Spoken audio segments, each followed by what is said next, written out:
Hey, from Doha. Esther, how are you now? That's my wonderful sister. Esther is going to host us in November. If you want to go to Doha with us, let us know ahead of time. Just contact me. You want to go to Doha in November, first week in November, 6 days in Doha. Marriage, relationship retreat, right? Going to be locked down for like 6 days together. We do retreat. We play boat cruise, all white boat cruise party, three tours. So hey, let's go there if you're ready. First week in November, just mark down your date. I think Monday to that entire stretch of week, we're going to be in Doha together. Okay, so it's going to be my first international retreat with my people, right? So we have 2 days, one full day for singles, 2 full days for married people. Then every other person, then practitioners have 1 day with them. Then we have 2 days for tours and all. Then 1 day you can go shop and do whatever you want to do. All right. If you want to go, let us know. It's not so expensive. We try to package some things that makes it very affordable. Okay, so today, I wanted to come and take questions today before because I'm heading to Houston. I'm working from Houston this weekend. I have a lot of seminars to deliver tomorrow, about 3 of them. But today I'm going to share something that I think will help us. Right, so I'll share a framework. I'll just run through the entire stretch of the framework, and I believe it will help because some of us, when we graduate, we don't even know what to do. We don't know what to do, what to start, and how to handle a client. Now, the first thing I'm going to say to you, if you want to do family strategy or family coaching, or whatever you want to do at all, you have to believe that you are good enough. I can teach you everything, every model, every framework. If you have low self-esteem, you are not going to convert anybody. See, when I knew nothing, I believe I knew everything. That has been my attitude from day one. When I knew nothing, all I had was a desire to say, you know what, this field, we can do it professionally in Nigeria. And everybody told me, this cannot be done. You will have to go and set up a church and be a pastor and now start a family life ministry in your church, and then the church will sponsor what you needed to do. And I said, no, we're going to do this. They told me it would never happen. I had the audacity. The easiest way was for me to be a religious family life professional. It was very easy. Because I'll be a man of God. I'll pray for people. And it's not for lack of anointing. My dad was an Anglican priest. I could do that. So it's not, in fact, it's not for lack of calling because I ran away from home when they wanted to take me to the seminary. I ran away from home. So it's not for lack of calling, or if I set up a church tomorrow, it will be because maybe others are doing it. No, I had the calling. I ran because I wanted to do it professionally, right? And so I discovered that an ignorant man who sells his ignorance with audacity will take over the market from an enlightened man who sells his knowledge with timidity. This is my quote. Don't forget it. If you forget anything, I'm going to teach you. An ignorant man who sells his ignorance with audacity will take over the market from an enlightened man who sells his enlightenment with timidity. Case in point, Nigeria. I've told you the #1 marketer in Nigeria is Prophet Jeremiah Omotutofe, the guy in Warri. I don't know where he is. It's CJ's classmate. Don't mind me. That's how I termed CJ. Right? It's CJ's colleague, right? That guy sells rubbish with audacity. If the world was fair, if people were rational, Prophet Jeremiah should not have anybody sitting in his church. As in, if people had their brains intact, if they had their head, if people are not, for lack of a better word, mad, nobody should be sitting in that shit. Because how do you sell the stone that killed Goliath when you don't even know the location? Or where did he get the stone from? How do you sell rainbow? I mean, I saw one the other week. This guy made an helicopter, right? And asked a lady to go and throw it. That she's throwing it, a lot will enter a bank account. I mean, it's supernatural alert will enter her account. The lady went to trade and a lot entered. How much? 30,000 naira, 30K was what they organized to enter a bank account, and everybody was in a state of frenzy, right? This guy can record the voice of God. This guy was selling the water from the Red Sea. Is water from the Red Sea a good water to even start with? Is that Red Sea water? I mean, every time I see him, then I'm reminded that there's gross illiteracy in Nigeria. But then every time I want to attribute it to illiteracy, I realize that he has his counterparts in America. I mean, I is here, those of us who live in the US. He has his own other people who are his colleagues here, who also do similar things, and they sell stuff to people. But the only thing I can see is that this guy sells his madness with arrogance, with audacity. The other guy is Ndaboski. How do you take your matter as an enlightened person to someone who does not know who a gynecologist is?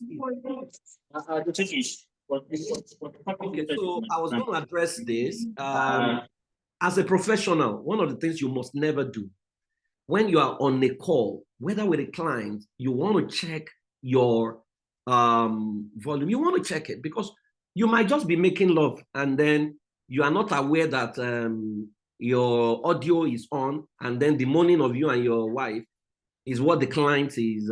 I mean, I think it happened already today when people were joining. There was somebody who was apparently in the meeting, maybe in Oshodi, was having conversation, and we were all hearing the conversation. So we had things that we're not supposed to hear, which was against our will, right? So please, always, this is a professional forum. You want to ensure that you check, and you want to be sure that all your stuff are intact. Okay.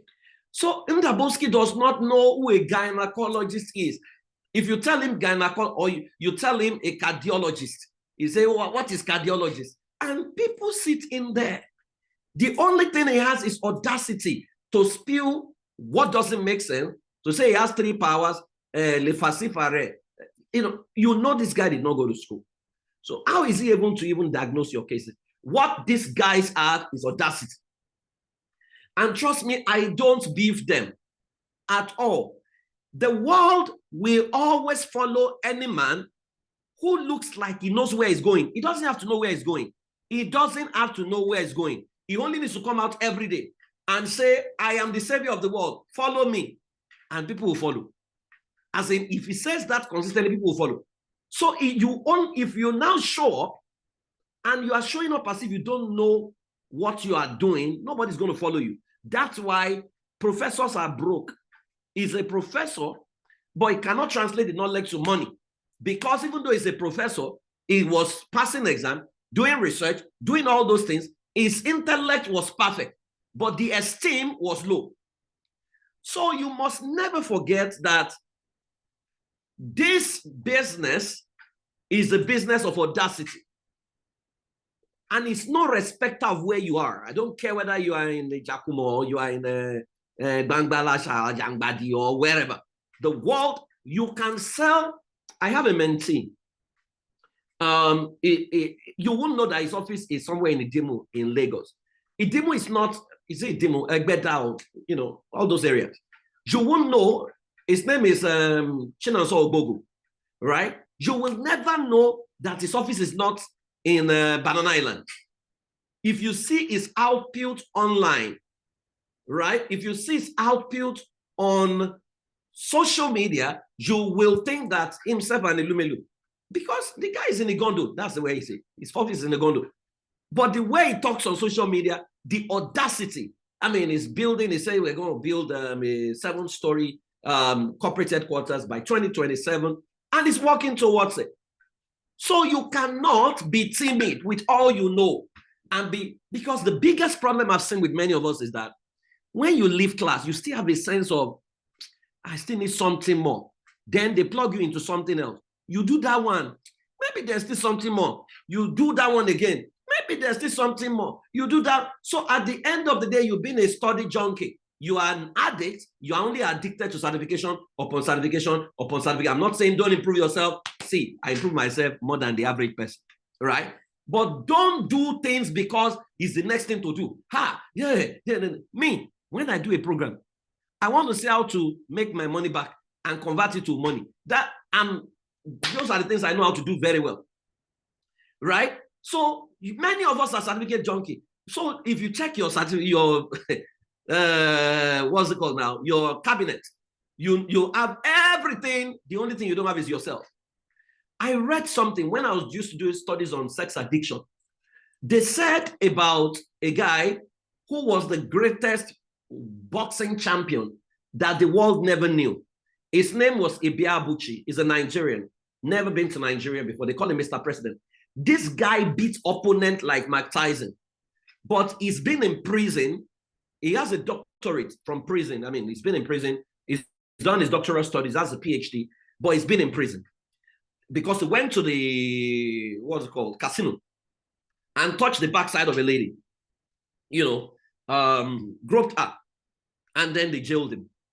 They said something about him I'll never forget. They said, Mr. President, that's what they call him. Mr. President had the biceps. Mr. President had the punch, had the uppercut. He said there was one thing he did not have. He did not have himself.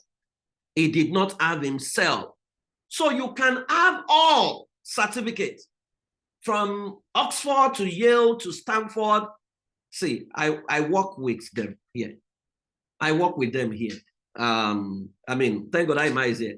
The fight they fought with me, that I moved conference from their comfort zone to Texas. I am here to recover from. They are here to recover from it. And they say, "Oh no, press made us spend $1,000. 1,000." I'm like, "You spend $1,000. You know how much I spent when I was in Nigeria coming for this conference? You know how much I was spending?" I'm like, "How can $1,000 make you so, upset?" But these are professors. So with every person that I want to do, say I want to aspire to be a professor, I'm having a rethink because of some of the professors. Maybe I need to see some other type of professors, right? But what I'm saying is audacity. Audacity. You need to have yourself. You need to have yourself. So today, I have taught a lot of things. In case you have missed it, you can go back to my previous classes. Today, I'm going to share a framework that I think can help you if you are working with a family, right? So I try to put it in flowchart so that it's easy on all of us. So when you're working with a family, and I'll give you a background. So I worked with, the first polygamous marriage I worked with was a man who had married 3 or I think 4 wives. And the guy was battling with BP issues. He had become depressed. He was trying to run away. He had attempted suicide. And then he's been on, depression, antidepressant, and all. And so someone just referred me to him. So reluctant, and he's a rich man. He had money to pay. So I took the job because, for me, it was challenging. I've never done those kind of sessions before. And so I went to visit the house. It was chaotic. It was chaotic. Everyone had different agenda. Now, with my knowledge of family system, I knew what to do. But then how do I get a buy-in of everyone, right? And so there are sessions that are sacrosanct as a professional. You know by now, you are not sitting with clients to say, "Oh yeah, you say your side. You say your side." If you have been through this model, you know we never do that, right? Your starting point is assessment. When you do your assessment with any client, whether single, entire family, right? You do your assessment. In this case, I ran assessment for the man and his 4 wives, right? Then I ran some specific assessment for children who are above 8 years old. Some of them, I made their mothers to run the assessment because I mean, it was a lot of data collation and data interaction and whatever, but it was very good. Took me, spent like 1.5 years with them. The money was good. Right. Okay, so when you do the data analytics and then you have your report, you send the report to them, they are coming for a debrief. Now, your debrief, and that's why I must say this, when people buzz you, they know, oh, you are now priding yourself as a family professional, and then they buzz you on social media, dear man, you know, I have a boyfriend. The boyfriend wants to kill me. What do you think I should do? Oh, I'm sorry. Just like medical doctors, we never give undiagnosed, we never give a counselor without accurate diagnosis. Would you like to take an assessment so that we can know exactly what is wrong? That must be your default response. Because every time you respond to it, you lose money. Because your basic assessment alone, even if it's worst case scenario, 50K that you are charging, I charge $250 for my assessment. And the first sessions kind of, because there are other things I do outside of the assessment, the debrief and blah, blah, blah, blah, blah. So I charge $250 thereabout, right? And then, so I send it to my team. They do the analysis, they send it back, and then I have to do what I have to do. But then after that, you have to go and look at my bouquet and see what I charge. When I got to America, they told me, nobody will pay this. Nobody will. See, even now, I've realized that singles don't mind paying anything. See, do you know how that makes people are? They will do anything to fix themselves. If you can make them see the need to get help, right? And so, when you do, so that's one of the ways you onboard people, or the other way is to say, come for a 15 minutes clarity session. In those clarity sessions, I'm just going to show you one assessment that will show you every problem, some of the problems you have, and say there are other assessments, right? What do you want out of your life? And then some other day I'll talk about that. So I will assume that you have done your assessment, you have your report with them, you have done the debrief. Now, when I do the debrief, the first session, the first task I give all my clients, first 3 weeks, is I'll first do a tree of life. I have all the results ready, but I'll do a tree of life analysis. Now, so all of you on the call should know what tree of life is. So I'll tell you, draw your tree of life. I can do it in a session if you can fit. I mean, I did it with a medical doctor last week, and she was like, Praise, I never knew that anybody could accurately get me to said, I have never said all these things to even my closest friends. He said, but you made me draw a tree, and I was able to spill out all my secrets and all my stuff. Said, please, I need to sign up right away. What do you charge?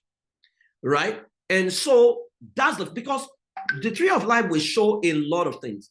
And so let me break it down a little bit. The root, what I do in the root, write the names of all your family members, you know, that you grew up with, and tell me right in front of them, the emotions you feel when you remember each person. That will already show you if their trauma is childhood induced or if it's family induced, right? So by the time you say, my father, I feel sad. My mother, exciting. My first brother, indifferent. My second brother, sad. My second sister, hatred. You know, already you can see. Then we go to the trunk, the right side of the trunk, write the good experiences, good memories you had from childhood growing up. This doctor couldn't list like more than 2 or 3. So already I can see there's a problem. It's not as if good did not happen, but she was not consciously, you know, putting them in the memory. So perpetually she was already set up for destruction. So if she had gone ahead without seeing me, she would have made the wrong choice of the husband. So, but there was one thing I saw, the love of my life. I met the love of my life, but she did not marry the love of her life. Why? Because her family felt there was an opportunity abroad. There was a man abroad who wanted to marry her, and they shipped her abroad, firstborn, to come and take responsibility for the entire family. So she left the person she loved to go and marry someone she doesn't know. So then you check the left side of the trunk, which is the left side of the trunk are the bad memories. So if somebody had a rape, so that's where you can see a lot of trauma, right? So if someone has a lot of that, you know that you need to do a lot of healing and unpacking. But then if the right side is also very weak, you know that that person doesn't have a good dosage of good memory. So maybe there's dopamine deficiency, kind of. The person may be just be operational as a human thing and not a human being. Now, your branches are your hopes and aspirations. When somebody says, I don't have any hopes and aspirations, that's most likely someone who is getting close to suicide, because when a human being loses hope and aspiration, that person is almost ready to die or ready to commit suicide or ready to kill himself, or that person is on borderline, at least depression. Well, you need to clinically diagnose it first. Let me say borderline sadness, right? So that we don't just throw words around.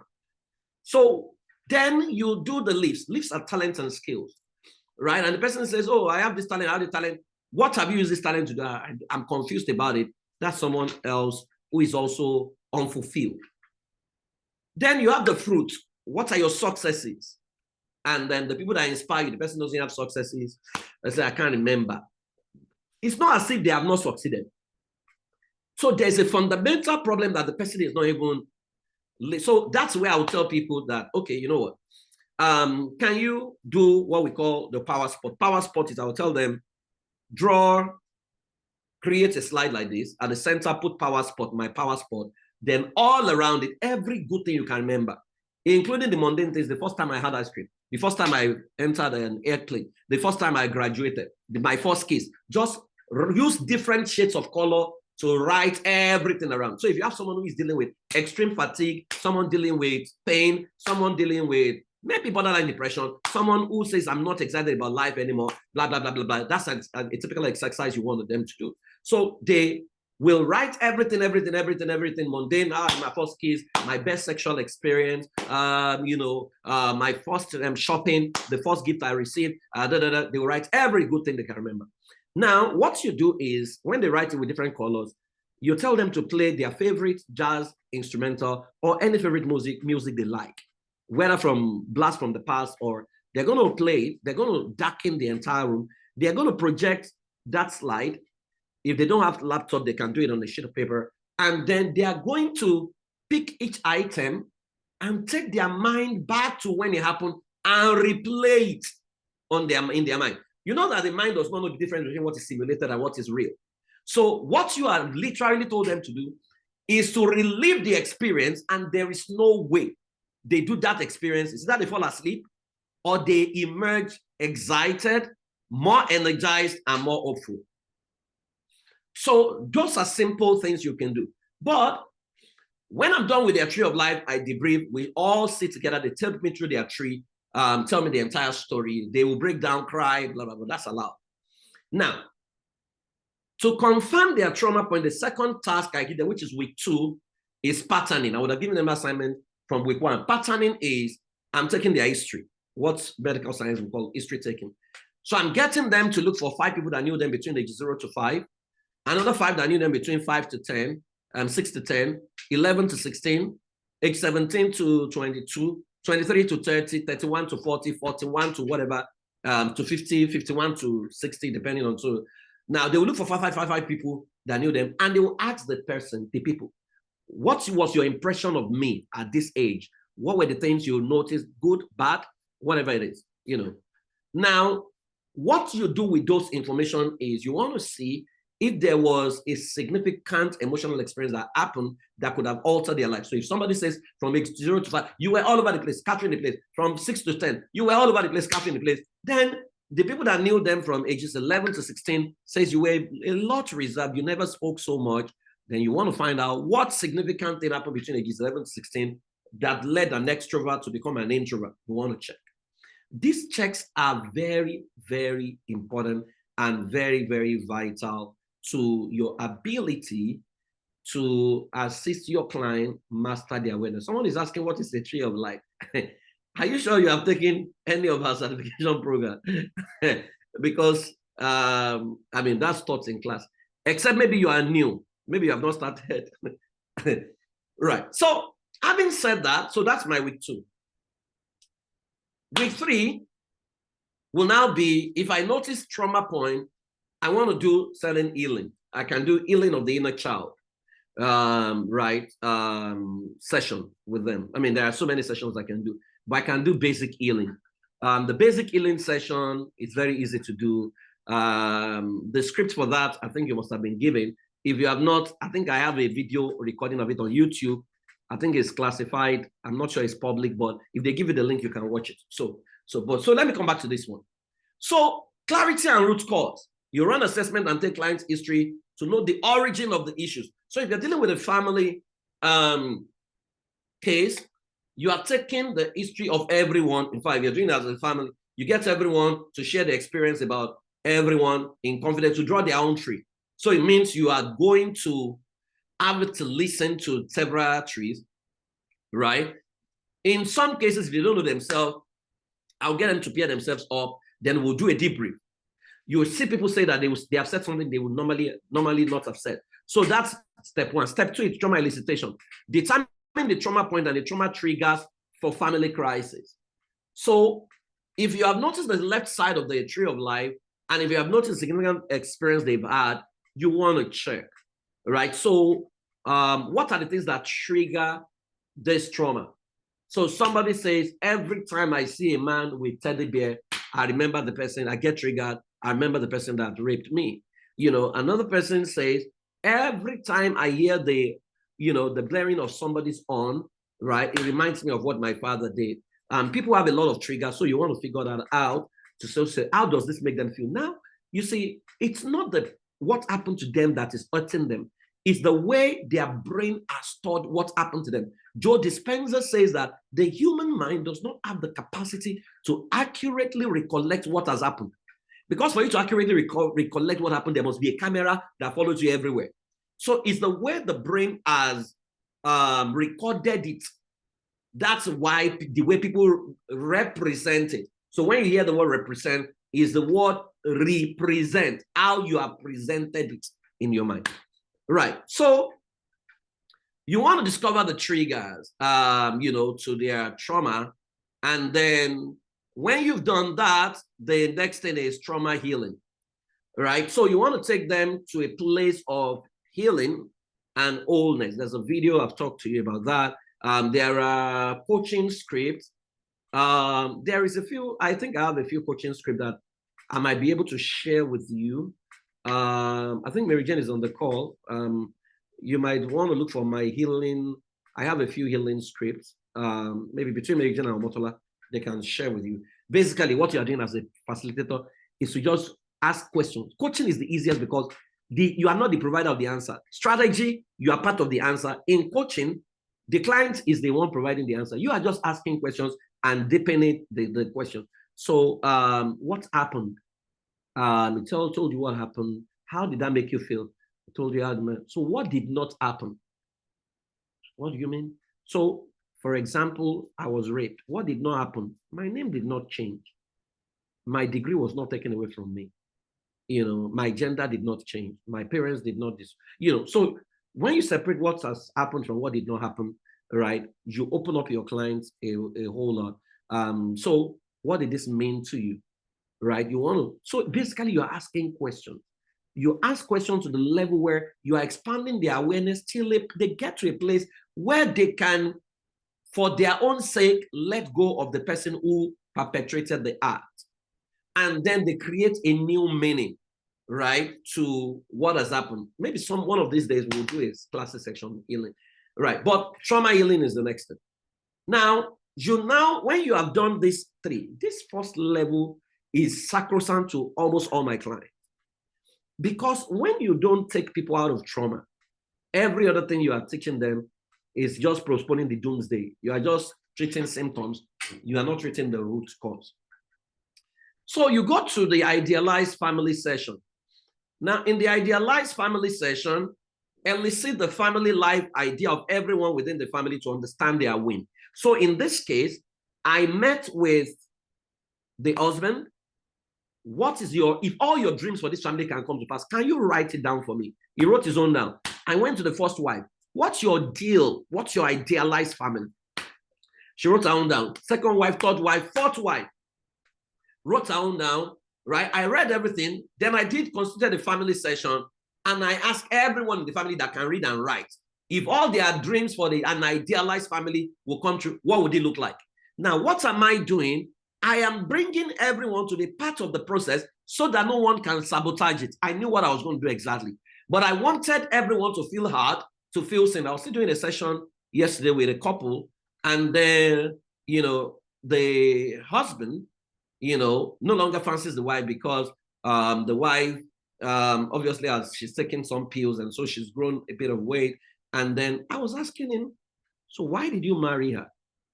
That session revealed that he married her for himself, not because of her, right? And so we had to do a whole lot that was totally clear, right? And I eventually told him, I said, maybe I need to give you some time to go think about this and maybe come back in our next session to know what exactly are you looking for, right? Because are you looking for a shape or you're looking for a person? So can you also put I in your shoe? I mean, put yourself in a shoe. Put your sister in a shoes. Put your daughter in a shoe. And tell me how you would feel if the person you love and you're giving your life to, detests you simply because you're trying to get a baby and you're taking, I knew that I hit him in some bad places subliminally, not directly, right? But I've given him stuff to go and think about, and I'm going to have the next session, right? So basically, I made sure everyone felt hard, right? Because people don't champion what they are not a part of.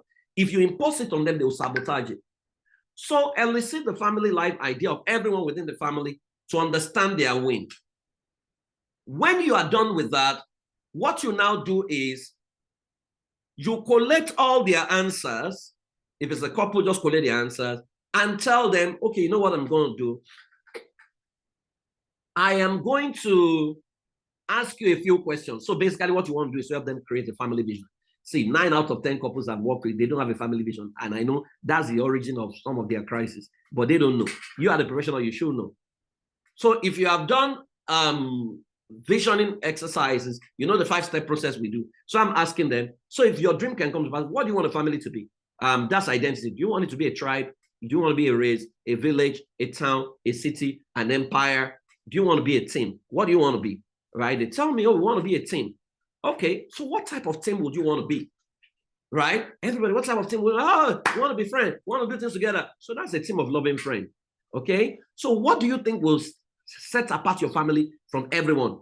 That's like your unique selling proposition. That's stage 3. What will stand you out? And they tell me, but even though we are together, I want to be free to be ourselves. So it's freedom is paramount to them. So I put freedom in there.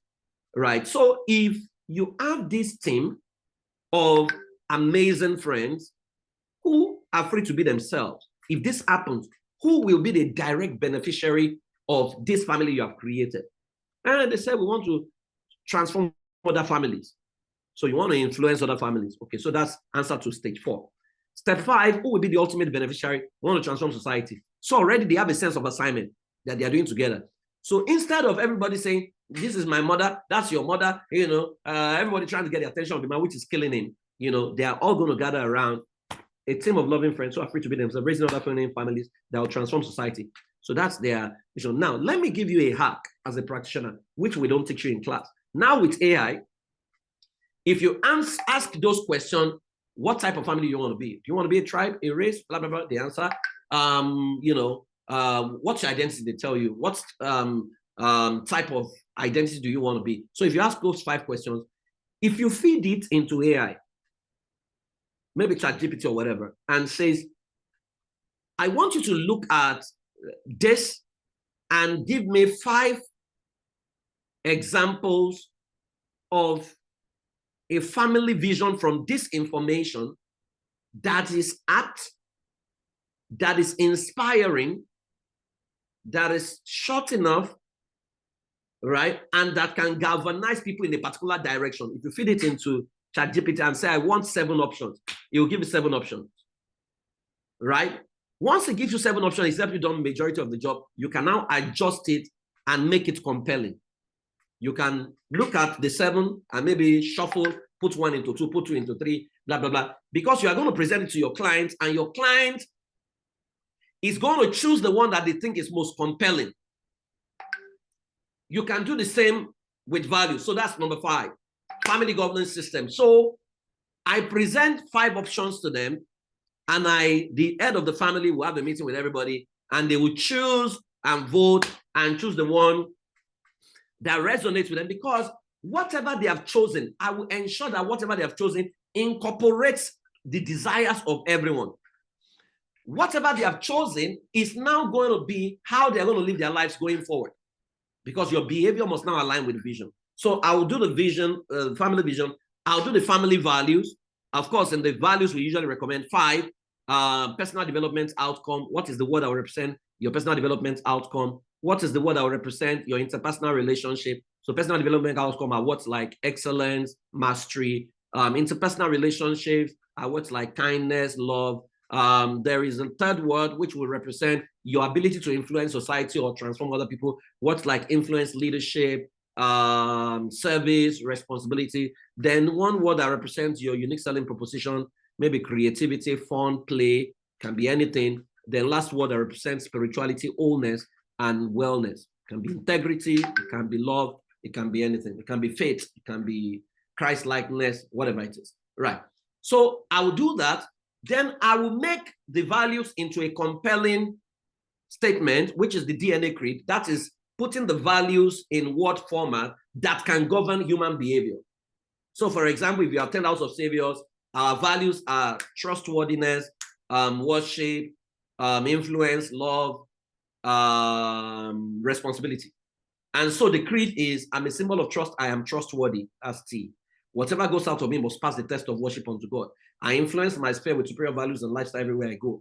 I am responsible and I take responsibility for what happens in me and around me. I am love, and everything is what you experience when you encounter me. That's T12, T-W-I-R-L. Now, so that is your DNA creed. And then when you're done with that, right, and then they own it, now you can't create values and DNA creed until they have approved their vision, because it's from the vision you will now create both. Now, when you do that, you will now, culture is basically what are we going to do? What are we not going to do? So based on this vision, based on these values, based on this creed, as a family, we have a meeting. What do we need to stop? What do we need to start? Right? So everybody will talk, we list it down, we list it down, we list it down, we list it down, we list what we need to stop, what we need to start. Okay, so if we know what we need to start, before we now create our new culture, we must adopt our new vision, our values. So that's family governance adoption. The outcome of family's governance system is presented and adopted in a party live atmosphere. So we're throwing a party, there's flowing finger food, we're dancing, because we are literally giving birth to a new nation. So we are presenting it, we put it on the wall, you know, we have our family handbook, we put it there, everybody's excited. Now, 7 is family harmony coaching. So in family harmony coaching, you want everybody to be able to relate interpersonally. So they are going to all do their user's manual to assist everyone clarify how they want to be treated. This is how I want to be corrected. This is how I want to be loved. When I'm angry, this is how I recover from anger. So everybody decides there so that everybody knows the rules of engagement of everyone. Now, when you have done all of this, the next thing you now do is conflict resolution. If there are still pent-up emotion, that's where you do open day, right? So they will do their first open day where the rule is everybody is free to say everything they want to say the way they want to say. 1, nobody gets angry. 2, nobody gets upset. 3, you cannot use what is said against the person that said it. And if what is said is significant, you have to change.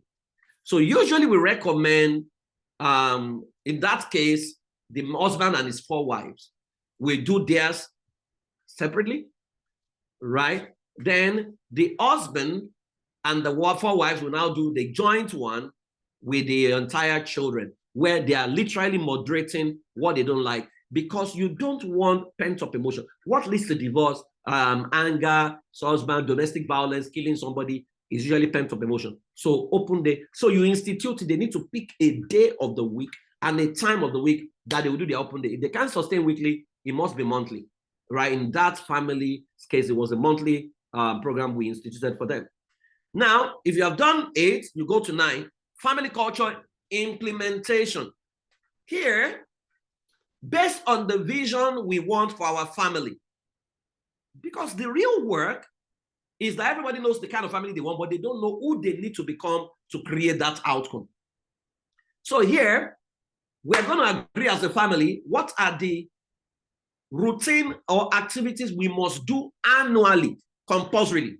So we can say Christmas is compulsory for everyone, or we can say the day we are setting up a new family will be Founders Day, our Family Independence Day.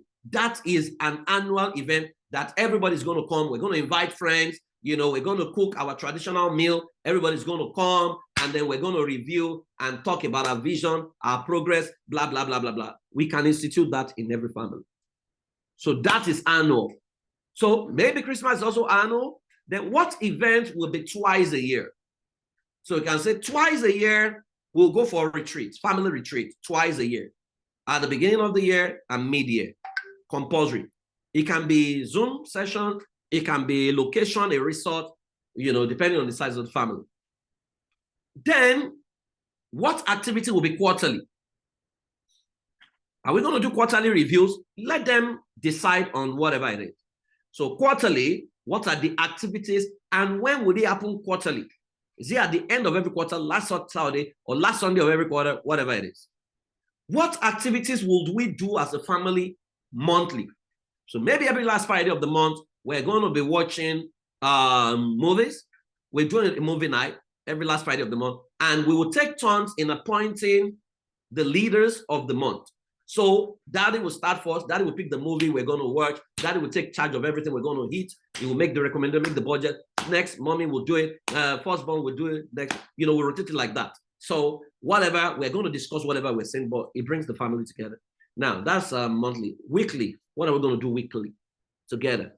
Maybe Sunday afternoon meal, everybody, that's weekly. And then on Sunday walk, or we're going to exercise or do dance aerobics together every week. Then what are the things we do daily? Maybe daily will be family altar or whatever is convenient. So that becomes the family culture and family routine. Then maybe we can have games day, maybe once a month, but this is where they create routines and they put dates to it. Nothing must check the dates. It's compulsory. This is a compulsory event, right? And then step 10 is a new nation launch. They throw a party to launch a new family that everyone has decided to build together, right? So at this level, there's no longer you are my belong to your mother. Everybody's whatever, because we are working together to create a new society. So this is like a simple model, step 1 to step 10 of working with a family, you know. Yeah. So if there are questions, I'll take questions. But is this clear enough, or there is an aspect of it that you don't understand that you need me to repeat? If it's clear enough to you, can you type yes? Yeah, so let me be sure that everybody understands this. At least it helps you know step by step what you need to do. All right, okay, good. Yeah. This is like the largest class we've had since we started this our mentoring session. Looks like our church is expanding. We will soon call for a donation. We are building our permanent site. All of you will donate. Okay, yeah, Favor and Wura, let's take Favor. What's your question? Favor, can you unmute yourself? Admin, can you allow people to unmute you? Yeah, Favor, go ahead. Okay. Thank you so much, sir. So sir, please, I have a question. And my question is, in this, around this trauma,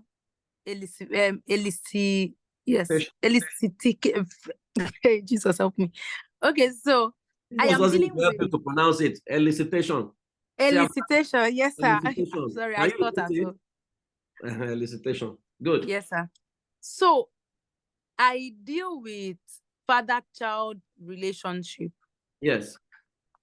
And most of the trauma issues that I come across are traumas from what my daddy did to my mommy, what I saw my daddy do to me, my daddy, and all that.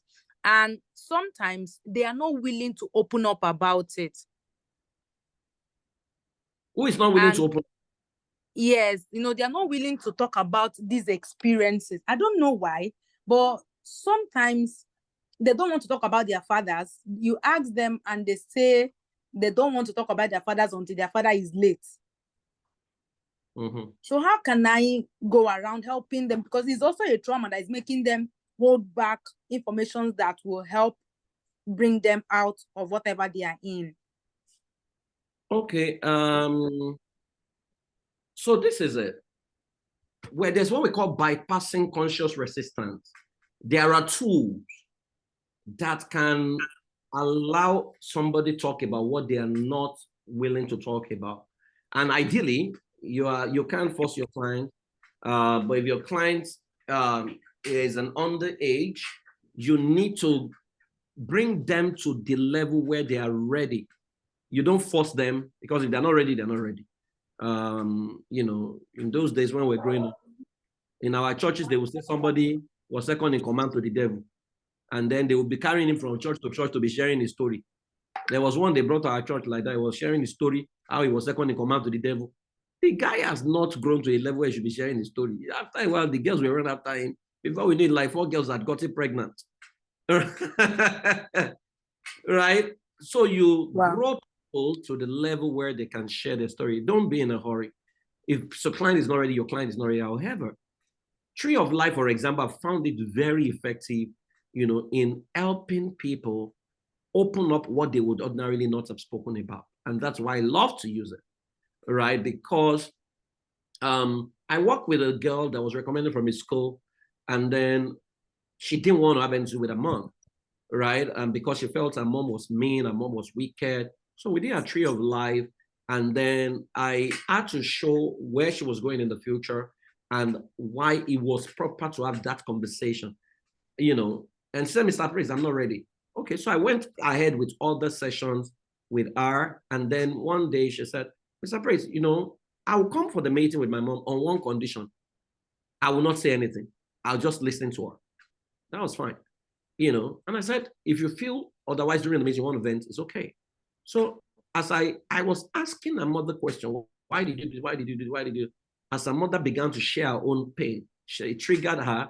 She was raved, shouting, screaming, but it was okay. We allowed her yell, and then she broke down, started crying, and said she didn't know this side of things. She didn't know that side of things. I said, well, it's not about trading blames here. It's about, and I said, it's not compulsory. You bring your mom back into your heart.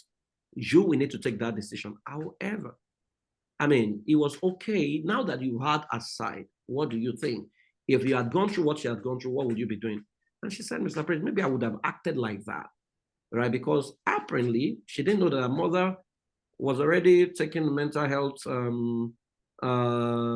therapy, because, she's dealing with a whole lot of hallucination and the rest of them. She didn't know, right? And she's been on those medications for a long time, right? So sometimes people react because they don't know. Our job is to create expanded awareness, wherein they can literally see the pain through the eyes of the person. These days, for those of us who read Bible, we can be easily read the Bible and say these people were wicked. How can they be killing people in those ages? Because we are not understanding dispensations are different. There was no legal system. There was no whatever. So it's survival of the fittest way back. You killed somebody, you raped somebody, and that's why I was saying in the group that when it was, Two-Face was grooming Annie, I said in that era, there was nothing called grooming, technically, right? Because secondary school students, some of the girls in my set, in secondary, they will tell you that we don't date your age mates.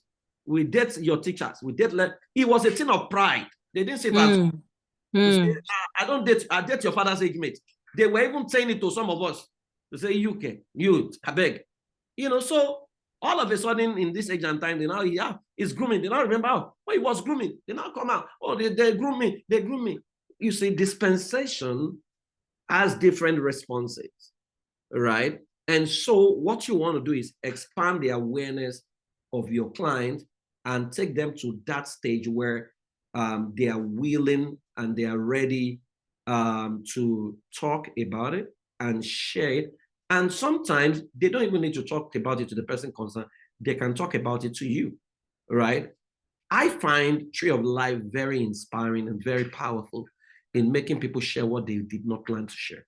Because then it's not as if you are giving them permission to share their own way. Because many people, if you say it, share it your own way, everything they are saying is exaggerated, or they are missing out a lot of things. But you have picked the main areas where you want to focus on, and you know how to interpret it. Yeah. Somebody is saying praise, Modeku. What does Tree of Life mean? Praise. Which of the certification programs have you taken?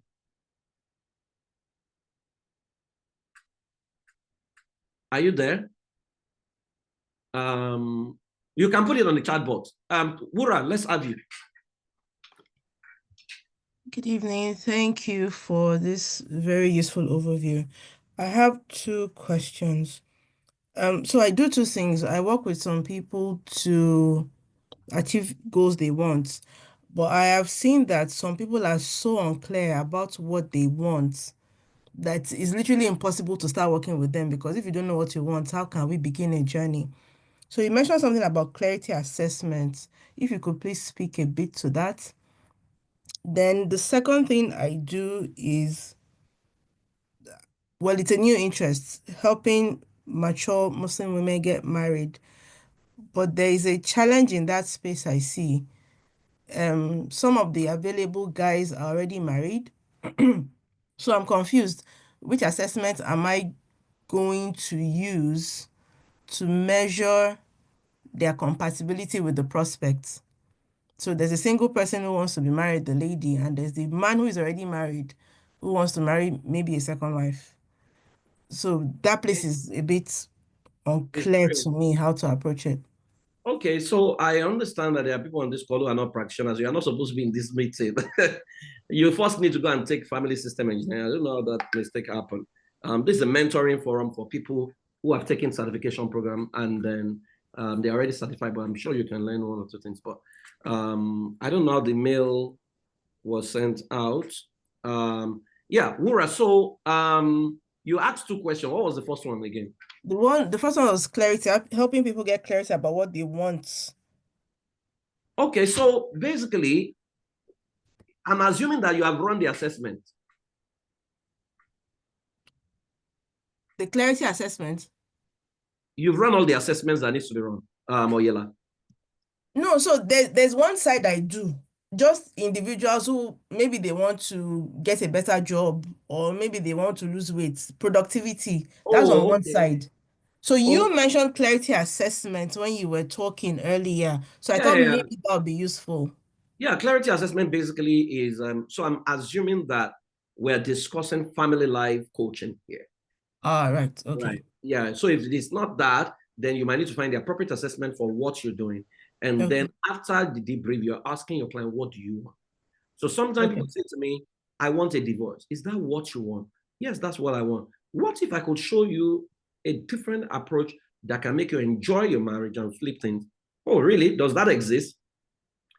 If that exists, I wouldn't mind. Then you know that person doesn't want a divorce. So you're talking down. So it's basically question. By the time you now say, oh, I said, no, praise, I'm done. There's nothing you can, then you know that person wants. So exit session are the things I'm going to do for that person. Right. Then coming to a Muslim man who wants to marry a second wife is the same process. The only difference will now be, is it with the knowledge of the first wife? What will be the implication? So basically, you are doing, if you use your triangle of life, this is the outcome we want. He wants to take a second wife. What do we believe about this, right? And then what are the action steps? So the action steps will help you know what are the things that can mitigate. Or if you use the strategy elicitation framework to say, this is the outcome we want, right? What is the internal capacity? Do we have the internal capacity to achieve this outcome? Internal capacity means, is the man able to handle two women? You say, I'm able. But number three is, what is the operating environment? Operating environment now talks about, you are bringing in, how does the other woman feel? Are you enforcing it? Is she going to accept it? How do we navigate that? So do you want to send her for coaching? Do you want to, because is she hurt about what that's your job, so they need to pay for that. And then how do you do the integration? Because it's not going to be maybe a blended family system. How do you do that integration? So this particular process is actually appropriate for that. Okay. Okay. Yeah. Thank you. Yeah. So who else is asking a question?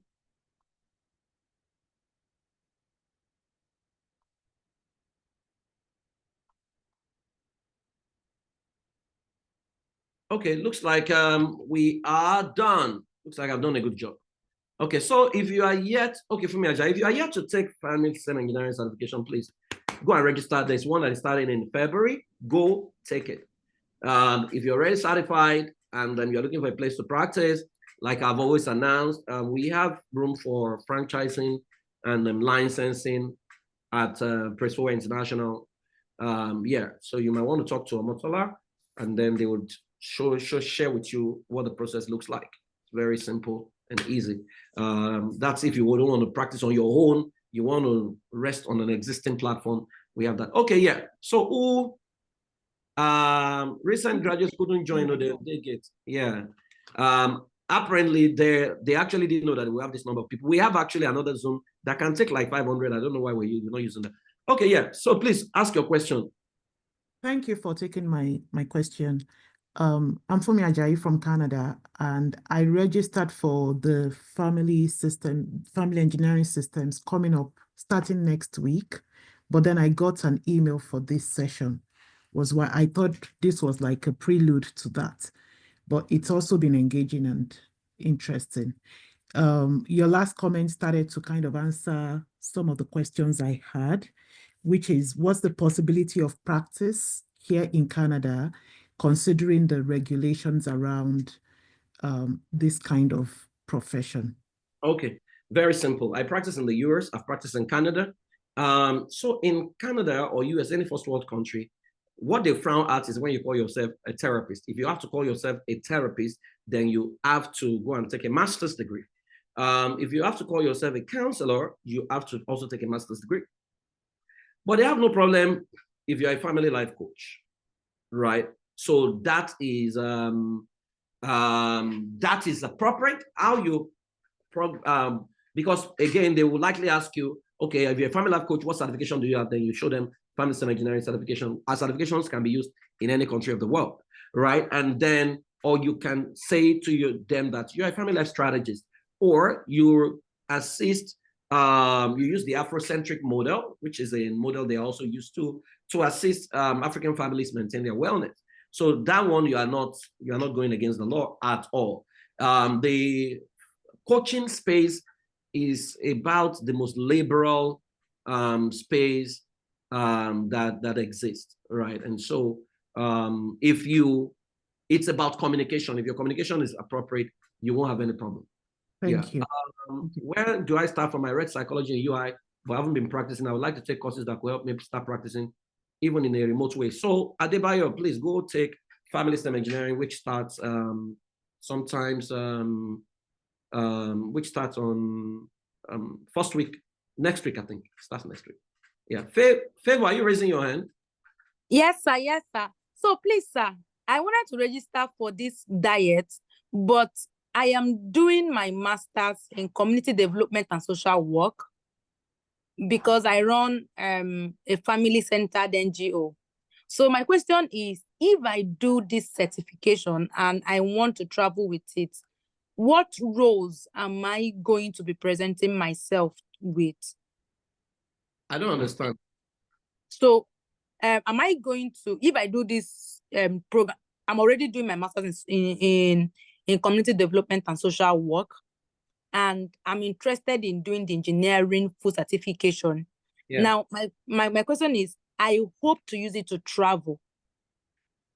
To travel to where? I'm looking at UK or US. Okay.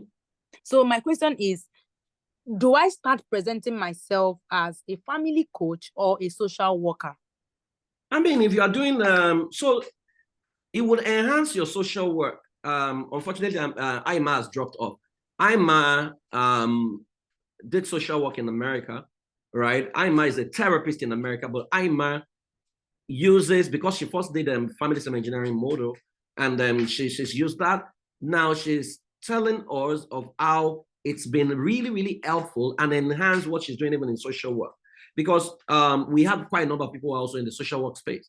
There are things they will not teach you. And there are also models. The models they're likely going to teach you are models that the research is based on white people, basically, right? They don't really have data for Black. So a lot of our people are actually more excellent and more effective in dealing with the Black communities, Black Americans, African community, Caribbean community, and what have you. So if you're already doing your social work, hey, finish it up. It will end. But even if you come to the UK or US, you are still going to write exams. If you're going to practice as a social worker, you're going to do your licensing exam. I don't know what that process looks like. But the family system engineering, hey, you can start working with clients from Nigeria virtually before you travel. And if you travel as well, you can learn to work with clients. I think Desola is somewhere on this call. Desola is in the UK, and she's a family life coach in the UK. I think she's out of school now, and she's doing very well. So we have quite a number of people here. Yes. I have a question. Please go ahead. Good evening, sir. Thank you so much. I'm one of the people that maybe shouldn't have been here, but somehow I feel is an answered prayer for me. So I've been in one or two of your classes, not really class, let me say awareness and all that. But I really want to be certified, because honestly, why I did not enroll, I said, I've been doing it. I'm a pastor's wife, and they all know me as a family life coach, but it's not like I've obtained a formal training or certification. So the times I came into your webinars and you talked about it, in my mind, I said, what's this? It's not the normal thing. But this night, I'm actually realizing that it's really, really much more than I know. So please, what does it cost to enroll into the class that is coming up next week? I am ready. They've sent the link to you, so you can click on the link, and then there are some phone numbers on the chat box. Mary Jane or Omotola, you drop your phone number as well. You can chat them up after this session. Omotola, are you there? Can you drop your number so that she can chat you up and you can take it up as well? They will help you on board and share with you all you need to know. Yes, any other question? Yeah, that's it. So you can text or call or chat up that number. Any other person? Yes, a quick one. It's part of what you just mentioned about this system being for African families. Can it be used for any other type of family aside African families? Absolutely. I work with all sorts of people. I've worked across 5 continents now. I've worked with all sorts of people, work with Caucasians, work with Asians, work with Arabs. It's a framework you learn in class, right? The adaptation is what is. So, for example, I worked with a Buddhist, and that's why you need to also read white. I understand his leaning, and I understand his faith and his beliefs, right? But hey, tree of life is tree of life. Patterning is patterning. How to create a family vision. How to create a family is a universal protocol. It's not, there is no, maybe what you will have a challenge, especially if you're working with maybe a pure American, a white person, will be some of your assessment, but love code is love code. Marital assessment is marital assessment. Maybe there's culture compatibility test where you are now going to have to adapt because, for example, in Africa, who cooks is still a major issue. For some of those cultures, who should be doing the cooking is not a major issue. So you want to pick the one that you think is culturally relevant and just use it to have a conversation session with them, a talk therapy. Yeah. Okay. All right. Thank you. Yeah. Thank you, everyone. I hope there's no other question. I have to head to the airport. If you're in Houston, let's hang out this weekend. Thank you, everyone. It's nice having you. All things work together for good to them that love God. I believe none of you came here by mistake. So I believe that God wanted you here. TJ says PFSC was the best decision I made as I got married before pursuing the pursuit of it helped me first as an individual and also my approach to building a family. Fantastic. So if you are yet to sign up, we hope to see you from next week Friday. I hope to see you in class. Desola, thank you very much. I love you all. We'll see next month. Next month is our next mentoring session. And so if you are not yet certified, this is what we do. Once you become certified, I do mentoring session regularly where I help people and I answer questions and we help position you. Hey, Blessing, good to see you. How are you? A lot of my people are here.